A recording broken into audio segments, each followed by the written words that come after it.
போராட்டம் நடத்தின விவசாயிகளை அரெஸ்ட் பண்ணி திருமண மண்டபத்துல அடைச்ச போலீஸையே தனி ரூம்ல அடைக்கிற மாதிரி ஒரு சம்பவம் நடந்திருக்கு. டெல்லியில விவசாயிகள் நடத்த போராட்டத்திற்கு ஆதரவா தஞ்சை மாவட்டம் பாபநாசத்தை சேர்ந்த விவசாயிகள் தங்களுடைய ஆதரவை தெரிவிச்சாங்க.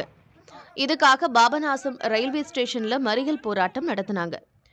அவங்கள கூண்டோட அரெஸ்ட் பண்ண போலீஸ் பக்கத்துல இருந்த திருமண மண்டபத்துல தங்க வச்சாங்க. அவங்களுக்கு சாப்பாடோ தண்ணியோ கொடுக்கலையாம். இதனால ஆத்திரப்பட்டவங்க அங்க இருந்த போலீஸ்காரங்க கிட்ட கேட்டாங்க.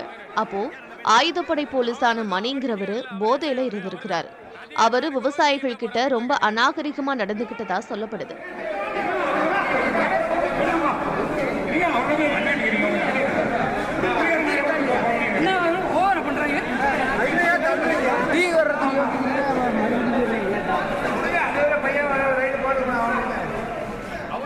இதனால விவசாயிகள் அவரை தட்டி கேட்டாங்க.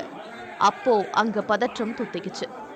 நிலைமை விபரீதமா மாறிட்டு வரத புரிஞ்சுக்கிட்ட மத்த போலீஸ்காரங்க டக்குன்னு அவரை மட்டும் தனியா அழைச்சுக்கிட்டு போய் ஒரு ரூம்ல படுக்க வச்சாங்க.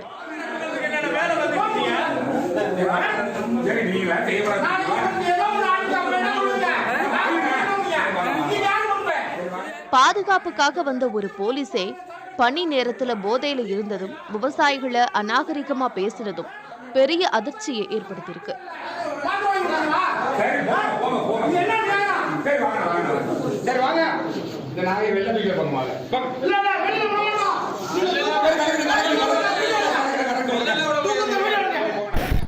ஏற்கனவே டியூட்டி டைம்ல மது குடிச்சதால மணி ஆயுதப்படைக்கு மாத்தப்பட்டதா சொல்றாங்க. இப்ப மறுபடியும் இதே போக்கோட அவர் நடந்துகிட்டதால துறை ரீதியான ஆக்ஷன் எடுக்கப்படலாம்னு எதிர்பார்க்கப்படுது.